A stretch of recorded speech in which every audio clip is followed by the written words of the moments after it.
Welcome to our channel. तो मेरे बहुत सारे वीडियो में आपने देखा होगा कि ब्रेजा के बहुत सारे मैंने पॉजिटिव पॉइंट बताए, लेकिन आज ये वीडियो में मैं ओनली नेगेटिव पॉइंट कवर करने वाला हूँ कि ब्रेजा फेसलिफ्ट में ऐसे कौन कौन से नेगेटिव पॉइंट है जिसमें आपको कुछ भी पॉजिटिव पॉइंट नहीं मिलने वाले।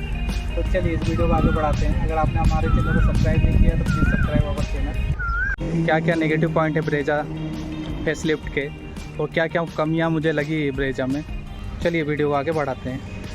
तो सबसे पहले जो मेरा जो पहला नेगेटिव पॉइंट मुझे लगा ब्रेजा का, ये लगा कि इसका जो हेडलाइट है ना वो बहुत बहुत ज़्यादा कम भी नहीं बोलूँगा, लेकिन थोड़ा कम लगी मुझे। जब तो इसका जो लाइट है ना इतना असरदार नहीं है जितना दूसरी गाड़ियों का रहता है। तो थोड़ा आपको बहुत नोटिस करके गाड़ी चलाना पड़ती है, बहुत देख देख के गाड़ी चलानी पड़ती है, क्योंकि आपको आगे का इतना क्लियर नहीं दिख पाता है जितना दूसरी गाड़ियों में हेडलाइट के थ्रू दिख पाता है। तो इसके जो हेडलाइट के जो लाइट है वो थोड़ी कम लगी मुझे दूसरे गाड़ी के मुकाबले। तो चलिए दूसरे पॉइंट की बात कर लेते हैं। दूसरा पॉइंट मुझे ये लगा कि देखिए इसमें जो चौड़ी जो क्लेडिंग दी है ना, तो वो थोड़ा सा कई लोगों को पसंद आई है, किसी को नहीं पसंद आई है। तो ये एक पॉइंट है नेगेटिव पॉइंट। तो बहुत ज़्यादा चौड़ी दे दी है, और ये चलो मैंने तो ये पॉलिश करा लिया तो इस कारण थोड़ी अच्छी दिख रही है, लेकिन ये वाइट हो जाती है डस्ट से, मिट्टी से, तो इस कारण ये बहुत बेकार दिखने लगती है। ये पॉइंट है जो ब्रेजा फेसलिफ्ट का है। तो चलिए तीसरे पॉइंट की बात कर लेते हैं। तो जो तीसरे पॉइंट जो मुझे लगा ना ब्रेजा का, तो ये लगा कि इसमें देखिए चलो 1.5 लीटर इंजन है, लेकिन इसमें ओनली पेट्रोल में है। तो जितने भी वेरिएंट है इसमें, अभी तो CNG भी आ गया है, लेकिन सभी पेट्रोल वेरिएंट है। लेकिन इसमें एक डीजल वेरिएंट भी तो निकाल सकते थे। जिनको डीजल पावरफुल गाड़ी पसंद है, डीजल की गाड़ी पसंद है, तो उसके लिए भी एक वेरिएंट निकाल सकते थे, लेकिन ये ब्रेजा में डीजल वेरिएंट नहीं है। और इसका मेरे को फोर्थ पॉइंट जो नेगेटिव लगा वो ये लगा ये, क्योंकि देखिए हाईवे में आप जब गाड़ी चलाते हैं तो आपको ये 6th गियर की कमी इसमें लगती है। तो इसमें ओनली 5 गियर बॉक्स दिए गए हैं। तो जब भी हाईवे आप जाते हैं, लंबे सफ़र में जाते हैं, तो ये 6 गियर की कमी आपको महसूस होती है। तो पांचवा जो मैं आपको पांचवा भी आपको नेगेटिव पॉइंट बता देता हूँ इसका। तो पांचवा पॉइंट ये है, इसका रिवर्स गियर कभी कभी लगता है आसानी से एक बार में, कभी कभी नहीं लगता है। तो हमें क्या करना पड़ता है, फिर फर्स्ट गियर लगाओ फिर जाके रिवर्स गियर लगाना पड़ता है। तो ये भी एक कमी है ब्रेजा फेसलिफ्ट में। और छठवां पॉइंट जो नेगेटिव पॉइंट वो है कि देखिए जो ये डैशबोर्ड है पूरा ब्लैक दिया गया है, तो धूल आसानी से आपको डस्ट दिखती है।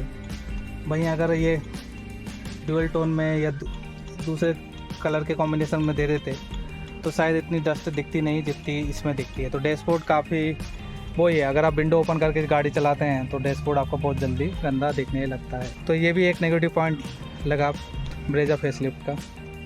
ये थोड़ा कॉस्टली हो गई है। इसका जो टॉप वेरिएंट है वो आराम से आपको पहुंच जा रहा है 14 लाख में, और 14 लाख में भी आपको इसमें वेंटिलेटेड सीट नहीं दी गई है। तो वेंटिलेटेड सीट तो आजकल बहुत नेसेसरी है, तो वो तो रहनी चाहिए थी। तो एक और ये नेगेटिव पॉइंट लगा मुझे ब्रेजा का। मुझे एक और नेगेटिव पॉइंट ये लगा कि अगर आप बेस वेरिएंट ले रहे हैं तो भाई हेडरेस्ट तो ये बेसिक चीज़ होती है। रियर सीट में आपको रियर सीट में हेडरेस्ट नहीं मिल रहा है तो आपको आफ्टर मार्केट लगानी पड़ती है। लेकिन अजीब सा लगता है अगर आप 10 लाख 9.5 10 लाख में भी गाड़ी अगर ले रहे हैं ऑन रोड और आपको हेडरेस्ट नहीं मिल रहा है तो अजीब सा लगता है। तो ये एक नेगेटिव पॉइंट लगा मुझे ब्रेजा का, में हेडरेस्ट नहीं दिया गया है। और ब्रेजा का मुझे एक और नेगेटिव पॉइंट ये लगा कि इसके जो कंपैरिजन में है, नेक्सॉन हुई, वेन्यू हुई, मैग्नाइट हुई, सबका बूट इस पर इससे ज़्यादा है। इसका ओनली 328 लीटर है, और बाकी हम वेन्यू की बात करें तो 350 लीटर है, मैग्नाइट की बात करें तो 336 लीटर है। तो इसका थोड़ा जो बूट स्पेस है मुझे दूसरे गाड़ियों के कंपेयर में कम लगा जो इसके कंपटीशन में आती है। और एक और नेगेटिव पॉइंट ये लगा कि यार भाई ड्राइविंग मोड तो दे सकते थे, इको स्पोर्ट या जो भी है। इतनी महंगी गाड़ी आप बना रहे हैं 13 लाख 14 लाख की, और उसमें कुछ भी आपको ड्राइविंग मोड नहीं मिलते हैं। बाकी नेक्सॉन में और जो दूसरी कंपटीशन में जो गाड़ियाँ उसमें आपको ड्राइविंग मोड मिल जाते हैं, लेकिन ब्रेजा में आपको ड्राइविंग मोड नहीं मिलते हैं। ये एक नेगेटिव पॉइंट लगा मुझे। हाँ, और मुझे एक और नेगेटिव पॉइंट ये लगा कि इसमें अगर नेविगेशन करनी है आपको, तो नेविगेशन के लिए भी आपको वायर से कनेक्ट करनी पड़ती है, तभी जाके आप गूगल मैप चला सकते हैं विदाउट वायर, क्योंकि Apple CarPlay, Android CarPlay without wire नहीं चलता है। तो ये एक नेगेटिव पॉइंट है कि आपको वायर के थ्रू ही गूगल मैप या नेविगेशन गूगल मैप आपको चलाना पड़ेगा। पॉइंट ये लगा मुझे कि जो आउटसाइड नॉइस है ना, वो कम इनसाइड, मतलब जो आपके बाहर की जो आवाज़ है इसमें अंदर आती है क्लियरली। तो जबकि दूसरी जो कंपटीशन गाड़ियाँ हैं उसमें इतनी आवाज़ें नहीं आती बाहर की जितनी ब्रेजा में आती है। नेगेटिव पॉइंट ये है कि इसमें TPA आता है, मतलब टायर प्रेशर मॉनिटरिंग सिस्टम। पता ही नहीं चलेगा कि टायर में कितनी हवा है, चारों टायर में। बाकी जो दूसरी कंपटीशन में जो गाड़ियाँ हैं ना, उसमें TPMS क्लियरली दिखता है कि कितना क्या है। कम ज़्यादा है तो आप पता चल जाता है कि हाँ किस टायर में कितनी कम हवा हो गई है। तो इसमें आपको ये TPMS नहीं आता है, तो इसमें आपको ये दिक्कतें हो सकती है। तो इसके जो ब्रेजा फेसलिफ्ट के टॉप वेरिएंट में भी आपको TPMS नहीं मिलता है, तो ये एक नेगेटिव पॉइंट बहुत बड़ा है इसका। एक और नेगेटिव पॉइंट ये लगा कि यार USB केबल का तो ऑप्शन दे सकते थे, जैसे 12V का सॉकेट का दिया है, ये देखिए USB का नहीं दिया। तो बेस वेरिएंट में नहीं मिलता है LXi में, लेकिन भाई ये तो बेसिक चीज़ है, ये तो देना चाहिए था। हमको ब्रेजा में नहीं मिल पाता आर्मरेस्ट, जो आपको आफ्टर मार्केट लगाना पड़ता है। तो एक पॉइंट है, अगर आप इतना पैसा लगा रहे हैं तो आपको आर्मरेस्ट नहीं मिल रहा है, तो थोड़ा सा बेकार लगता है कि भाई इतनी महंगी गाड़ी में आपको आर्मरेस्ट नहीं मिल रहा है। और ब्रेजा का एक और जो नेगेटिव पॉइंट मुझे ये लगा कि इसकी जो फिनिशिंग है इतनी अच्छी नहीं है जितनी दूसरी गाड़ियों में रहती है।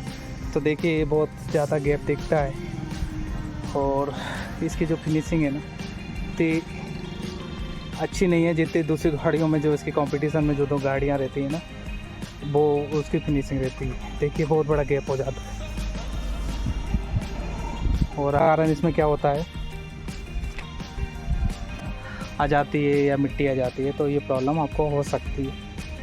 जैसे इधर देखिए, इधर भी आ सकती है और आती है। अभी तो ये सर्विसिंग के क्लीन है, लेकिन इधर अंदर डस्ट आपको देखने को मिलती है।